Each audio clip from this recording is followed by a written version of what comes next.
sorry. I'm really sorry, Andy, that you guys didn't colonize the world better. I You know. guys must step up.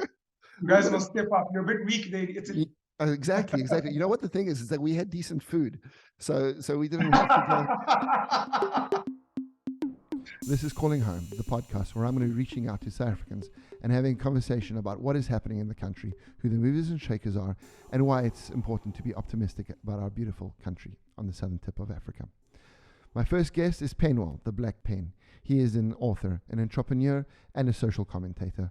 We have a conversation about why viewpoint diversity is so important and what the social feeling is in South Africa in this moment in time. I discovered him through YouTube.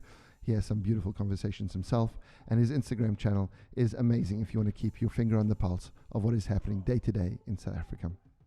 Please make sure to subscribe to this channel, ring the bell, like the video, and leave any questions or comments in the comment section below. Any little bit helps us keep this thing alive, and I think these conversations are amazing and well worth having. So, without further ado, this is Penuel, the Black Pen.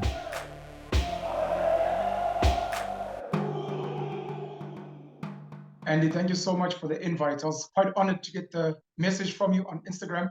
And look, I'm very honored that you even shared your story with me, having been born and raised in South Africa and then abandoning us to go to Italy. But I'm honored that your heart is still here. I love the fact that you're still connecting with people from back home. And I'd like to think you're one of the South Africans that yearn for a better South Africa, not just for us that are here, but even for you guys in diaspora as well. Yeah, I think so. I mean, calling myself someone in diaspora, it feels a little bit strange because I'm a first generation immigrant. My parents came from Italy in the late 60s, early 70s, and then we moved back in the early 2000s, mainly for myself and my brother for work, because we both do jobs that in South Africa you can do, because I'm a photographer and brother's a creative director. You can 100% do, but the scope of clients in Europe is just so much bigger, and having the possibility of doing it here.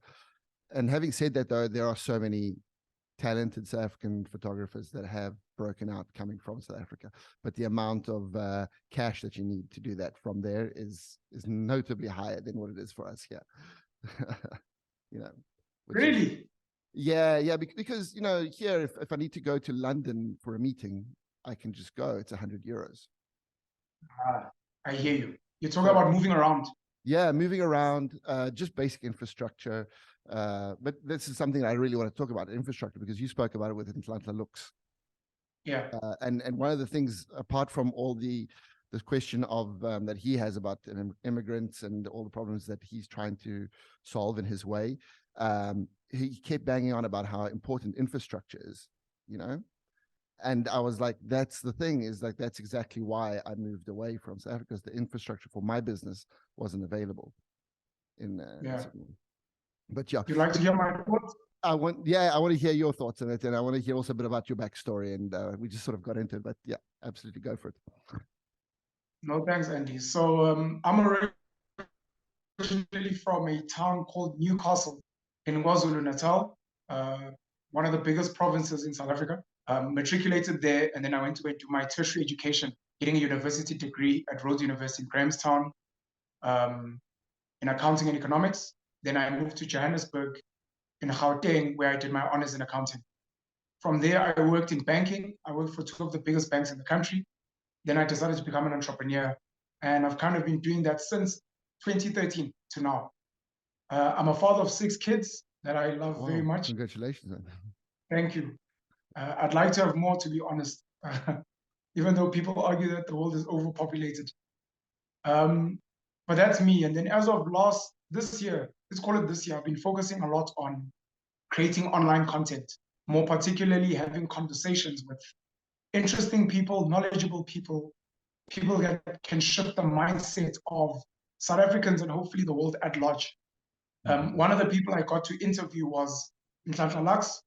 Nhlanhla Lux is a young South African from the township of Soweto, which is the biggest township in South Africa. He was privileged enough to have been good academically and via sports at school. So he got a scholarship to a very prestigious school in Johannesburg called St. David's. And having lived in a township and seeing so much poverty there, and comparing it to the affluent life of the people that he studied with at St. David's, he realized that one of the biggest differences in a Sandton, for example, versus a Soweto is the lack of infrastructure. Because he's a golfer, he also owned an airline, I believe, at some point.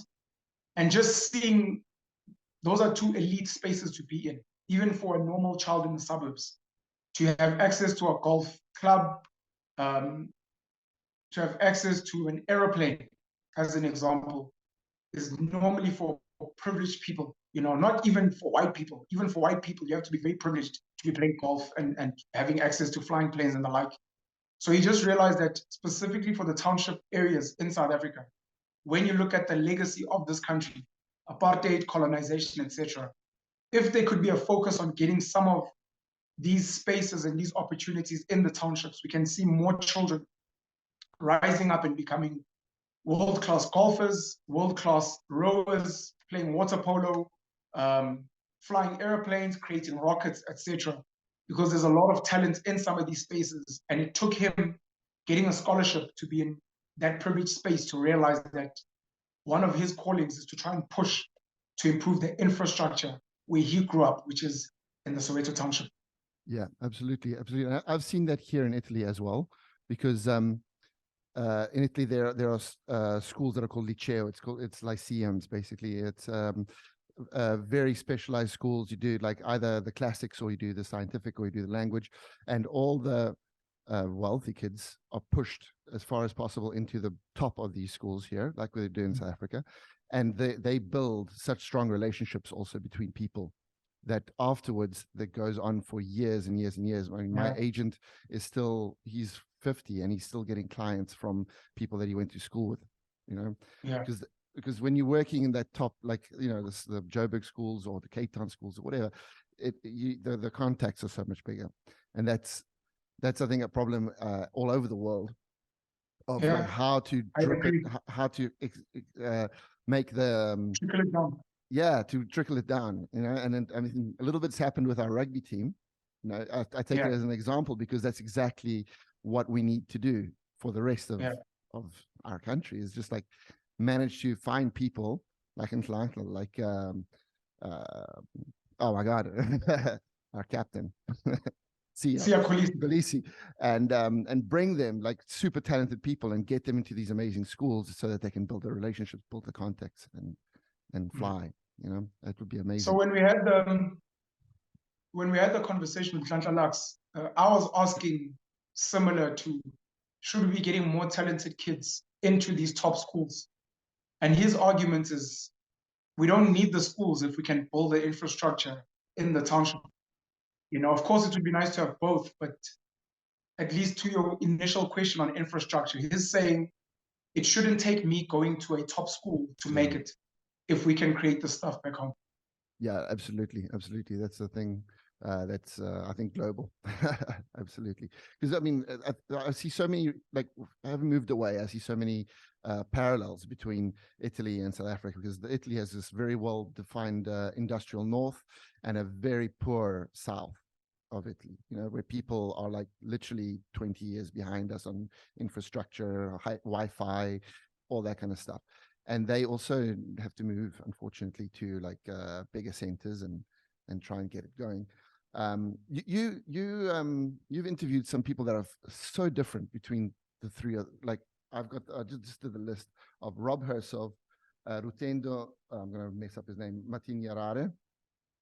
That's perfect. Yeah, perfect. And Nhlanhla. They have such different views on South Africa, and when you were talking to them and I was listening to them, I was like, how does he not explode from all this different information that's coming in from such different viewpoints? Let me start by saying this, Andy. South Africans, by and large, I guess, like the rest of the world, are insulated from traveling, from experiences. And the majority of South Africans think that whatever happens to us is unique to us, and in particular, Black people. So the idea of a poor majority they feel is only unique to us. The idea of the haves and the have-nots they think is only a South African thing. And different from Italy, where in Italy it's Italians that are rich, it's Italians that are poor. In South Africa, you've got, because of our legacy, the majority of the rich being white people, the majority of the poor being black people. They can't even fathom the idea that there might be inequality in Italy. There might be inequality in China. There might be inequality in America, for example. They think it's only unique to us. So I appreciate you just telling us that side so that other people can also learn that, guys, there's inequality everywhere. It may not be racial or as aggressively racial as it is in South Africa, but it exists everywhere. Because I know even in South Africa, there are poor white people and rich white people. But a lot of people don't know that because a lot of these stories don't get out. I think I'm very lucky and very blessed that I've been exposed to a wide range of people from different backgrounds growing up, whether it be my grandparents in the villages or some of my extended family members who grew up and live in townships, or it could be very wealthy people. My mom was a school teacher, and with a school teacher salary, she managed to get myself, my brother, and my sister into a decent school. Not a top school, just a very good balanced school with white kids, black kids, and from there were opportunities. Joining a provincial choir, which would travel every week around the country. I played rugby, and rugby, because I applied myself, I became good at it, also allowed me to travel around the country. And with rugby in particular, it wasn't just traveling around the country. Once you make a provincial team, once you make a national team, you then get to start spending time with some of these kids from rich households, black kids, white kids, colored kids, etc. And you start understanding how they view the world, how they see the world, the things that they do during their holidays and after school. This transcended into my university schooling because I went to Rhodes University, which almost behaves like a private university. A lot of well-off kids go to Rhodes University. I was also exposed to very rich Zimbabwean kids. Everyone believes Zimbabwe is this poor country and everyone is suffering, but I met a lot of well-off kids from Zimbabwe that were studying at Rhodes, black kids and white kids from Zimbabwe. And then obviously I came to Johannesburg, and in Johannesburg you meet all types of people. I love human beings. I'm very curious of mind. Because I played rugby, I was exposed to a lot of white people, especially Afrikaans people, racist, non-racist. And I got to realize that human beings are different. And I spent a lot of time understanding people, reading books, watching documentaries. And I think that's helped me have the ability to, when I'm engaging someone, take a step back and not bring myself emotionally into the conversation and just listen to you. So we could speak for an hour about Italy, and I'll literally tell you about like the mafia movies, and I'll tell you about Italians in New York, and I'll speak about pizza and pasta, because I can remove myself from my experience and try and literally listen to you from your departure point. Life as the child of an immigrant, the struggles of that, and not be like, yeah, but you were white people in South Africa and the blacks. No, you guys were immigrants. You were in a foreign place. Your parents were trying to make things work. You may have felt some type of discrimination because you're not natively South African from maybe, you know what I mean, other white South Africans who maybe are even Afrikaans, etc. And you might find that if it wasn't for work, you could have left South Africa, not because of black people, but because you just felt maybe the white people there were not nice and you want to go back to Italy. So I have the ability to empathize with people that I converse with. And I think, or I know what normally happens in my conversations, because I want us to speak about your experience, Andy, as first generation immigrant, when emotionally charged, racially charged black people in South Africa listen to our conversation, they immediately want to put themselves in. Why are you not speak about black people? Why are you not speak about poverty? Why don't you want to speak about the fact that at least he had the opportunity to go to another country? And it's like, it wasn't the place. We were here speaking about something else. The day it becomes about that conversation, we can obviously speak about that, but that wasn't the place. And I'm happy to get blasted for not doing that, which is what happened with me speaking to Roberto, who is a third generation wealthy white gentleman in South Africa. A lot of black people were triggered. On the other hand, I had a conversation with Rutendo Matinyarare, who is a Zimbabwean here in South Africa, with the xenophobic slurs we've heard in this country. And I have the ability to understand the struggles of both these guys from their departure point. Yeah, they got such strong very, very wildly different views Yeah. on so many things. That's why I had to write to you straight away after I saw those 3 interviews. I was like, no, I really want to talk to Pen and see, like, because empathy is an awesome thing, but there's also like I'm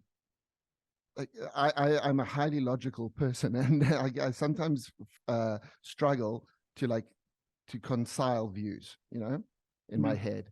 And so when I'm getting so much, because I can definitely see Rutendo's point of view, like 100%, but then I don't see how that is going to solve so many of the issues that we have in South Africa.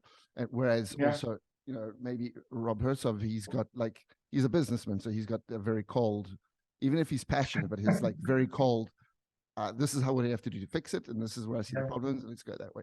And I think Nhlanhla Lux is in the middle sort of thing between the two of them. I sort of see that he's like, he could be a bridge almost, because he's going, I think his thing is legality. We need to get illegality out and build a thing on legality. And it doesn't matter if it's tenders or if it's corruption or if it's illegal immigrants. Like, let's get that. And then once we have legality, then we can build on something. I think that would be awesome. But it was just like so inspiring to see that. I was like, no. I've been talking to my brother about this for so long, to do this series of the one part I can agree with you on is on the being logical. I'd like to think I'm very logical myself. That's why sometimes I come across as flip-flopping, hypocritical, because I have the ability to have a conversation with you about Italy. And then literally tomorrow, when I do my own vlog, giving my opinions, I might say, but some Italian immigrants in South Africa are desensitized to some of the issues. They caught up in their own problems. And someone will say, but why didn't you raise this with Andy? And I'm like, no, Andy and I were having a one-on-one conversation. I am now speaking about Italian immigrants as a general. I can listen to Rob Hersov's complaints about how himself and his family and other rich white people are seen as these evil people. And they say, but we built industry. We pay a lot of tax. We are threatened every day. We are scared. They have their own fears. But I can also understand on the other side, the poor Black people say, but if these rich white people don't want to share with us, when will there ever be equality? When will we get a chance? So I have the ability to connect with you on a personal level and listen to your story, but also understand the generic aspects. Let's say, for example, and I believe he's not, but let's say Rutendo was an illegal immigrant in South Africa as a Zimbabwean. I could understand his pain. I couldn't get a visa. I couldn't get a passport. Maybe we were struggling at home. South Africa was our only hope. So do I stay at home and suffer, or do I jump over the fence? I can understand that and empathize. But when I speak, I can still say illegal immigrants are wrong. We need to fix our borders. We need to fix our home affairs, our social security. This is wrong, and these people must be sent home. And then someone will say, but you were entertaining that guy. And I say, yes, because he's got a story to tell.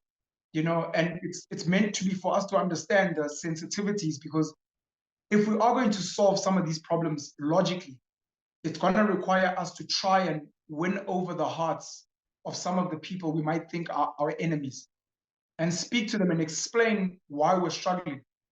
Because if it's just going to be aggressive, that's when people end up hurting each other, killing each other. And for me, sadly, that's when politicians and other people use propaganda to get certain people to fight each other. When you find out realistically, these are people that have the same struggles, but they make you hate a person that is struggling just like you. So I agree, we need to fix the legalities, borders, etc.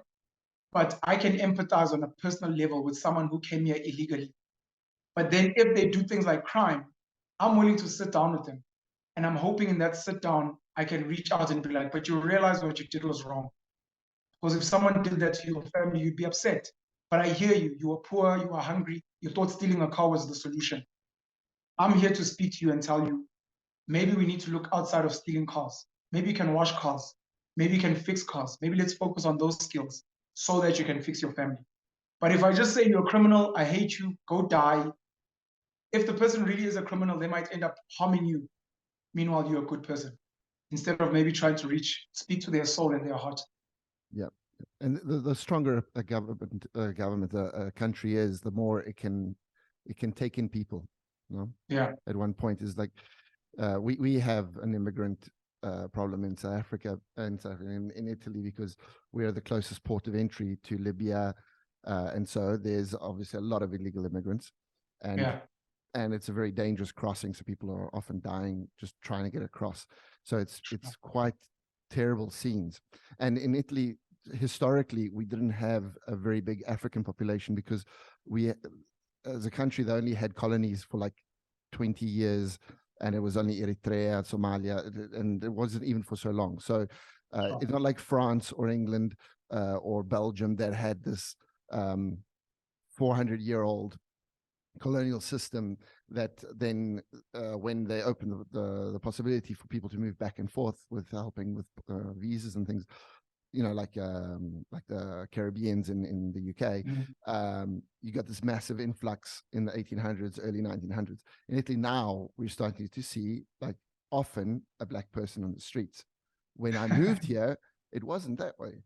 You know, it was weird. And unfortunately, the biggest problem is the majority are poor. So the image of Italians, of black person, is of a poor person who's an illegal immigrant, which is shocking, because Italians can be very, very racist. Yeah. You know? I've heard of this, by the way. Yeah, I can imagine. I mean, we are, I think the less you're exposed to something, the more you're afraid of it. And therefore, you know, they tend to be more racist than a French person who, you know, has 100%. Grown up, gone to school with black kids, you know, and have friends and people that are intermarried, and, you know, just things that normalize the situation. Unfortunately, in Italy, we're 20, 30, 40 years behind the rest of Europe, basically because we didn't have a big population of Africans in Italy. Jeez, I'm really sorry. I'm really sorry, Andy, that you guys didn't colonize the world better. I know. You guys must step up. You guys must step up. You're a bit weak there in Italy. Exactly. You know what the thing is that we had decent food, so we didn't have to steal it from other people. Jeez. I think that's the driving factor. That's the thing. No, but it's weird. Like I just wish that there was more exposure here, because then it would be less racist. Just generally, you know what's interesting? Since I mentioned the mafia in the United States, the Black American population has been heavily influenced by the Italians. I think in places like New York. And I think at some point they started even understanding that they were immigrants. The ones may have been forcefully taken, the other ones got there because of circumstance, they wanted a better life. But there was this sort of sense of feeling, because if you watch the mafia movies, there's maybe selling drugs, doing some crime to get by, because no one wants to hire you. You know, you're not liked in a place. And in the way they've built their stake, they've built their respect, a lot of Black people identified with that. So at some point, I know in America, the Italians and some of the Black people became really, really good friends, you know, because of what you're saying about contact. And you're very right in saying that when you haven't been exposed to a people, they really look like other. I see that in South Africa, we have something called tribalism. I don't know if you guys have that in Italy, but you might find that even amongst Black people don't like each other because they've just never grown up with someone from the other side of the country. And when your sister is dating someone from that side of the country, you get angry. Why are you dating this guy? He's an undesirable, you know, these people are liars or they're thieves, whatever story you've been told. So it does require more traveling, more contact. I have heard the stories of Italians being racist. And I think even the times I've heard it, I've said, I don't think it's unique, because generally white people around the world don't really like Black people. Even if you go to Asia, a lot of Asian people don't like Black people. And part of it is because generally Black people have not sold a great brand for themselves to the world. What do we offer the world? You know, yes, we heard about slavery, we've heard about Nelson Mandela, but what are we known for? Is it singing? Is it dancing? Is it athletics? Maybe like the soccer players in France, so that when people see us, they're like, hey, Michael Jordan, basketball. You know, and I think it's a challenge to Black people to say, if you want the world to like you, because people won't like you, have something to offer. Because if Michael Jordan walks into Italy, I don't know if he'll get the same reception as a normal black person because they No, know of he's a course. superstar. Well, we had Kobe. Kobe was living here, Boom. Bryant. So he Yeah. played as he started, I think, playing basketball in Italy, and he was highly respected. Sure. And we have loads of highly respected African people, but unfortunately, you don't normally spend time with them. You know, Sure. you'll find the painter or the cleaner which is unfortunate. But it's just a matter of when you're an illegal immigrant, what kind of Yeah. jobs can you find? You can find that kind of work. Or the riders for the delivery services and that kind of thing. But Even in Italy. yeah, because Italians don't want to work.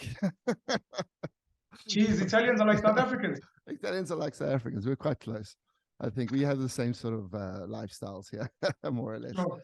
Yeah, it's great. But that's the thing is like the more I've gotten around, the more I've realized that the problems are just they're always the same problems, and it's just that in South Africa it's divided racially. In Italy, it's divided north and south, and socially, like by classes. It's just different ways of hating the other. Of course. At the end of the day, is how to figure it out. The funny thing is, like, we never had a religious problem in South Africa. We have You're Muslims, very right, and actually. Christians, You're and actually Jews. very right. We all love each other. Mm. There's no problems. I mean, at school we had the hijab, kids were coming to school in hijab, no problem. Nobody ever even thought of mentioning that was an issue. You're very right. We've actually never had proper racial discrimination in this country. It's normally been race, and now I think we're in a class space more than race. Because I see black kids looking down on other black kids based on where you grew up, where you went to school, etc. Yeah. Where do you see South Africa now? What's the pulse? Where are we? Are people freaking out a little bit? Are people chill? I'm currently very angry. One of the problems I have is I've been exposed to some of the influential people in this country. And once that happens, you realize Santa Claus is not real. I'm learning that these people are not as smart as I thought. They're not visionary. They don't really have a plan. It's all about maintaining the power. It's all about trying to get your hands on as much money as you can. It's almost as if they feel the country will implode at some point, and they want to amass as much resources as they can locally and abroad so that they can jump ship when things go sideways. What happens with the poor majority is they don't see much of the difference. And those of us in the middle class, upper middle class, the Wolof, we get angry, but the poor will tell you, we've been suffering since 1994 when Nelson Mandela was president. So whatever you're complaining about load shedding. We just got electricity 3 years ago. We've been living on candles. You're complaining about potholes. We don't have cars. We don't know what you're talking about. So there's a huge class disconnect. But of the upper middle class and the well-off, we're very frustrated with our politicians because they've got a really great platform to serve the people. And South Africa has got potential to be an amazing nation. And these guys are just unfortunately corrupt, seemingly incompetent, highly distracted because it's money above everything else. And they've become very detached from the people they're meant to serve. It seems like the lives they've lived, the soft life that they've lived, has made them forget where we come from and what we're trying to build as a nation. It's almost like if Siya Kolisi became Springbok coach. And all of a sudden, when we're like, look, we need to build infrastructure for black rugby players, he's switched off. No, those boys must work hard. And you're like, but do you even remember where you come from? That someone had to help you up, and it wasn't even a black person. So the least you can do is try and assist where you can, because you now have a privileged position. And now politicians almost don't care, and it's very sad for me. Our electricity situation is getting worse. We have power outages, blackouts, few hours a day, 3 times a day for a few hours at a time currently. Seems like it's going to be ongoing for a while.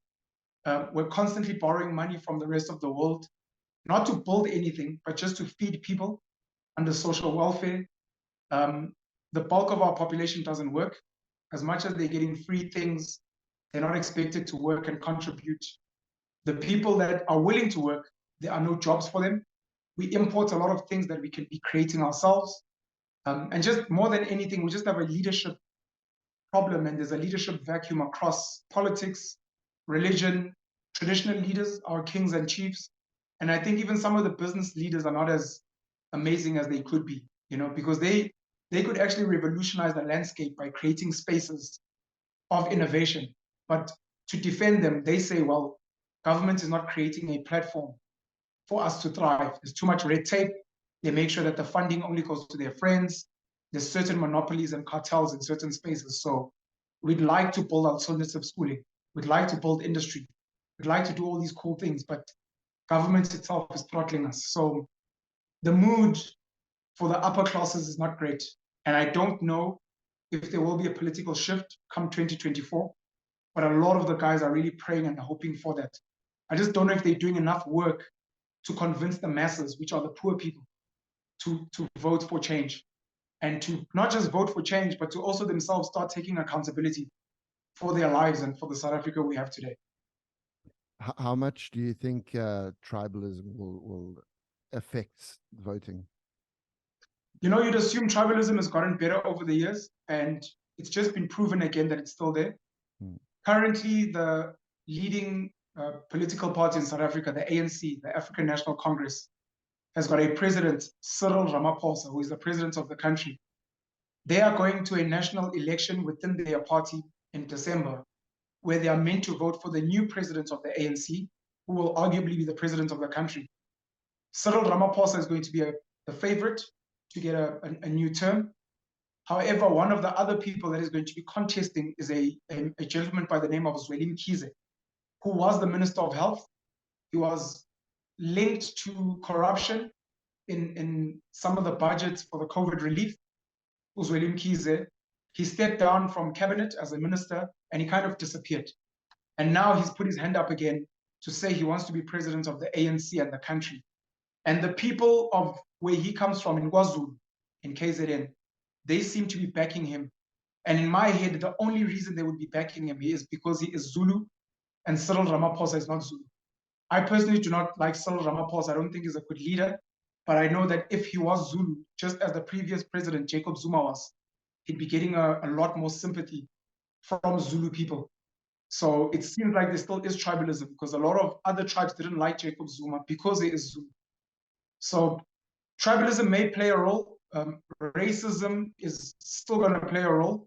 There's a lot of black people that do not want to vote for the official opposition, the DA, the Democratic Alliance, in particular because they're seen as a white party. Gayton McKenzie is a new political leader of a new political party, the Patriotic Alliance.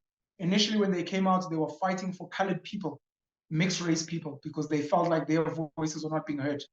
He's trying to become non-racial now, but a lot of people still see his party as a colored, mixed race party. So those factors are still going to play a role come 2024 at the national elections for the country. That's a big thing. Is that we in Italy the separation is left and right, communists and fascists, more or less. So it's like it's always a constant fight of these two. Even though the left is not communist and the right is not fascist, as much as they want to paint it as that way, they're just right and left. So I mean, obviously, they have some ideas that are similar to the extremes. And then in South Africa, we don't really have that. I mean, there is still an undertone of it, but it's not really a thing. And it's weird to like, when I was in South Africa, it seemed like the most normal thing in the world. And then when I moved away, I was like, oh, it's weird that we're doing political things based on race and ethnicity rather than based on political ideology. But hey, that's why our country is fantastic. Yeah, that's the thing. It's just like I go to Cape Town often. I go more or less once a year for work. I bring clients from here there, and obviously like work with local guys there. And Cape Town always seems like this happy island. And whenever I come back, I'm like, oh, I'm going to buy a house in Cape Town. I'm going to 100%. I want to live there for 6 months of the year and see if I can build something. And then I speak to my family in Joburg, and they're like, oh, a psychopath. You know, just why should you do that? Because you don't know where anything is going. There's no stability. And they won't move from South Africa, though. They love Joburg. They've been living there the whole lives, basically. And to move them away is to, even though they were born in Italy, is to really strip them away from their land. You know. I hear you. So it's just this weird thing of how you can be so attached to a country as well, and at the same time say to people, you know, you're better off not moving here. You know. Yeah, my friend Rob lives in Cape Town, but his parents are in Johannesburg, and his parents refuse to move. You know, he's tried to convince them as well. They're like, nope, we're gonna die here. We love Joburg as much as it's got a lot of nonsense and crime. You know, Cape Town is a very polarizing space because you're very right. It's a great city. It's beautiful by the coast. Everything seems to be working. Even the president of the country, Cyril Ramaphosa, said, it seems this is the one city that actually works. This was after the parliament buildings got burnt. I think it was a few years ago now. The public transport system, the bus service system there is great. It's very clean. It seems like it's very well run, and it's run by the DA, the official opposition. So for all intents and purposes, Cape Town should be like the model of what the rest of South Africa should look like. But the reason it's polarizing is because it almost seems like it only functions like that because it's majorly white people that are rich, doing well, living well there. And the black people in Cape Town have been shafted to the sides in the townships. You don't see much of them. They seem to be well controlled. The people that work in the shops are the coloreds who behave very well, who are very religious. And to a lot of people in this country, it's like, the reason you guys like Cape Town is because it still represents the old South Africa, where black people are not involved in anything. And it seems maybe the DA and people that live in Cape Town want to go back to the good old days. You know, as Donald Trump would say, make America great again. Yeah, exactly. That maybe what you guys want is you want blacks to go back to just being labor and to just be shafted in the townships. But like I said as well, that the black people who are entrusted in certain spaces, they're not doing a good job of fighting that narrative. To say, but if Cape Town is great and it's majority white and it's run by what you call a white party, let's show them Joburg. Let's be like, but look at Joburg. Joburg is amazing and it's maybe run by black people, etc. So Cape Town is a polarizing place because it is so amazing. But in it being amazing, it's because it seems like black people are managed there. So it's a tricky place, and it's always a very controversial conversation for everyone. Yeah, it's a tough one. It's also, I think, probably the place in South Africa that has the most foreign money coming in constantly. Yeah. So they have this steady stream of people coming in from Dubai or America buying massive houses in Clifton and whatnot. And so that helps a lot to the coffers of the city. And when you have money and it's well spent, the city should work a little bit better than a city that has less foreign investing and is run less well. But for me, Joburg, it's on the cusp of being like New York in the 90s. Because New York in the 80s, from the films that we've seen, was a dump. You know, Manhattan, people were getting killed. There were muggings everywhere. And then slowly, artists started moving in to the lofts and whatever in Chelsea and Soho. And they brought in, you know, people that were like, oh, you can get a whole floor of the Carlton Center for like $1,000. Okay, cool. Let's do an art gallery. Let's do spaces for creatives. And I've got a few friends over there that are doing that sort of thing, that are trying to reconquer bits of the city and try to, like, you know, bring legality in, and then somehow, you know, once the art gallery is there and the little restaurant is there, then the bigger restaurant comes, and then somebody buys a flat and somebody buys a house, and slowly it builds up.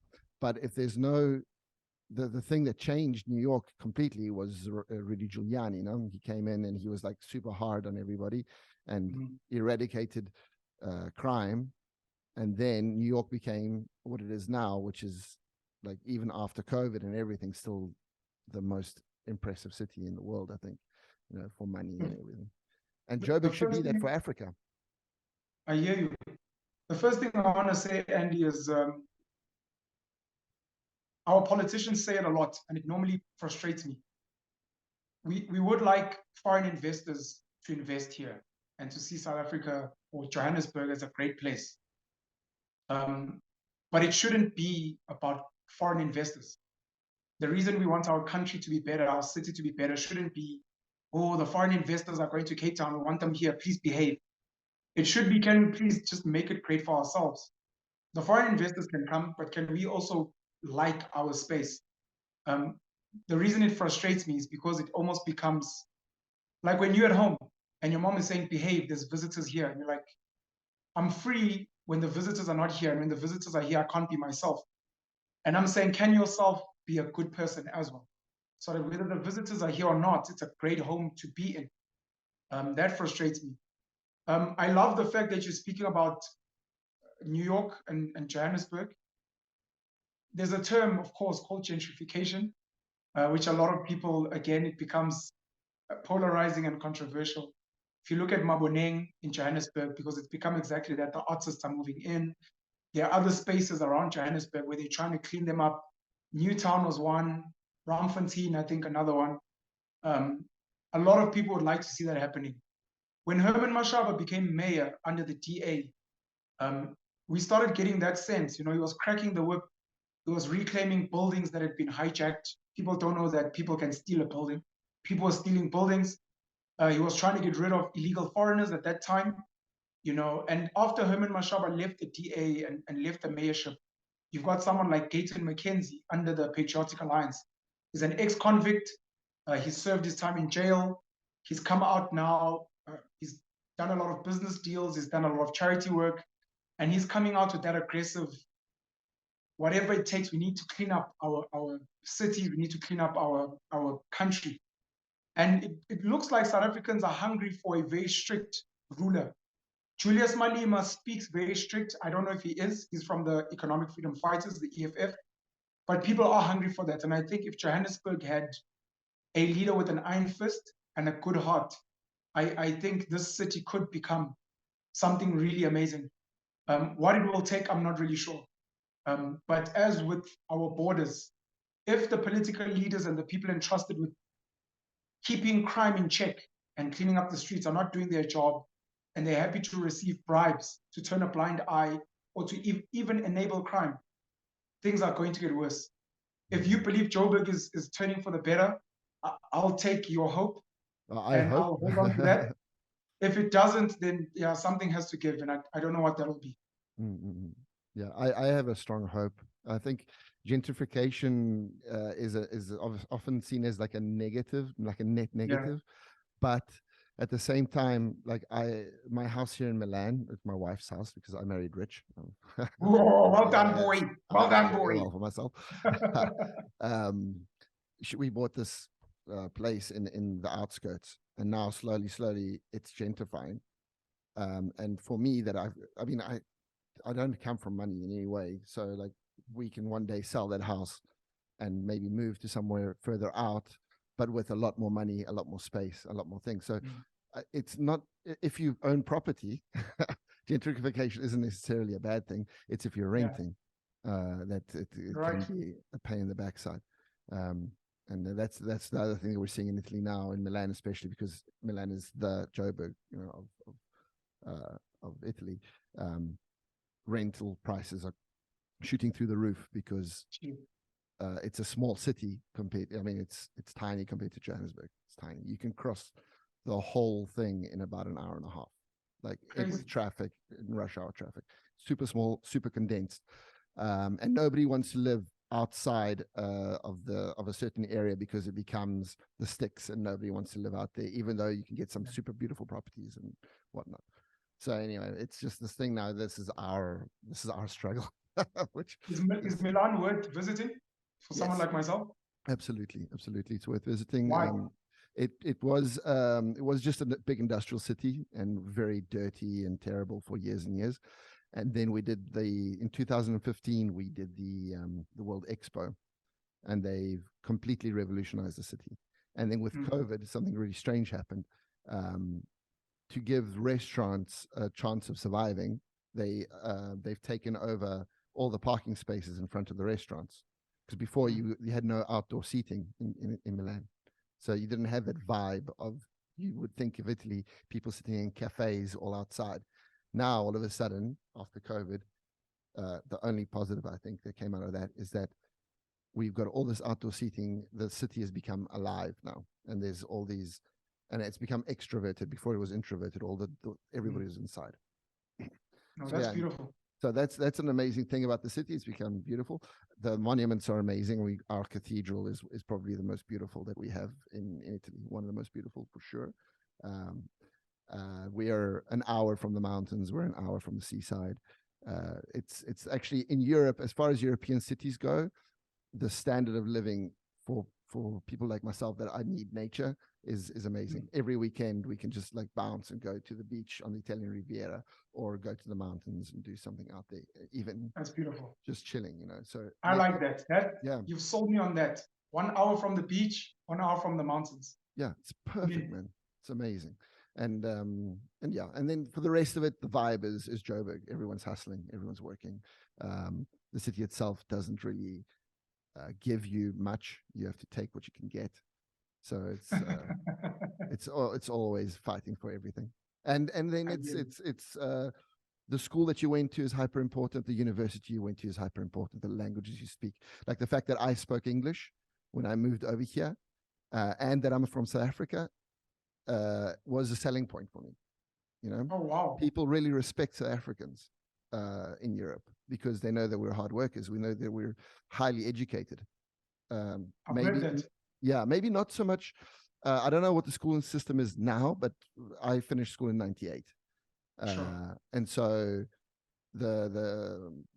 and then they know that we're hard workers and that we're also a bit desperate to stay in the countries that we want to live in. So and that we're often sending money back or trying to build something somewhere else. So maybe not necessarily here to stay, which is, I think, the immigrant that lots of people like. Someone that comes, builds, and then goes home with the knowledge, brings it back home, builds something else there, brings in not foreign investment in this case, but pulls in some money.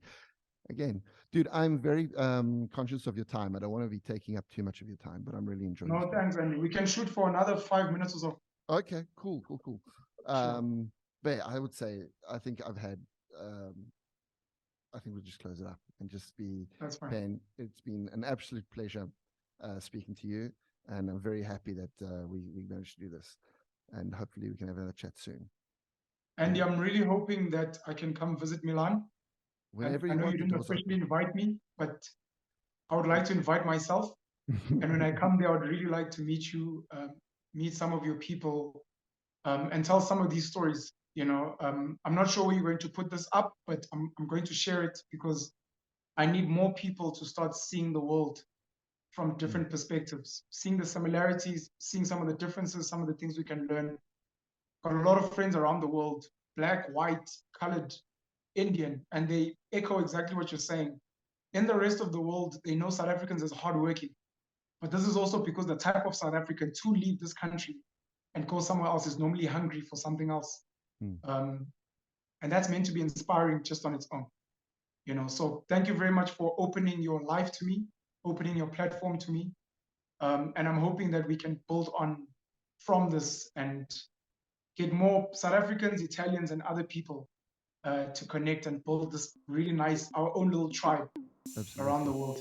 Absolutely. That's what I want. Thank you. Thank you so much, man. Appreciate it. Sure. That was Penuel, Black Pen. I hope you enjoyed the conversation. Please remember to subscribe to the channel, hit the like button, and leave any questions and comments in the comment section below. Till next time, cheers.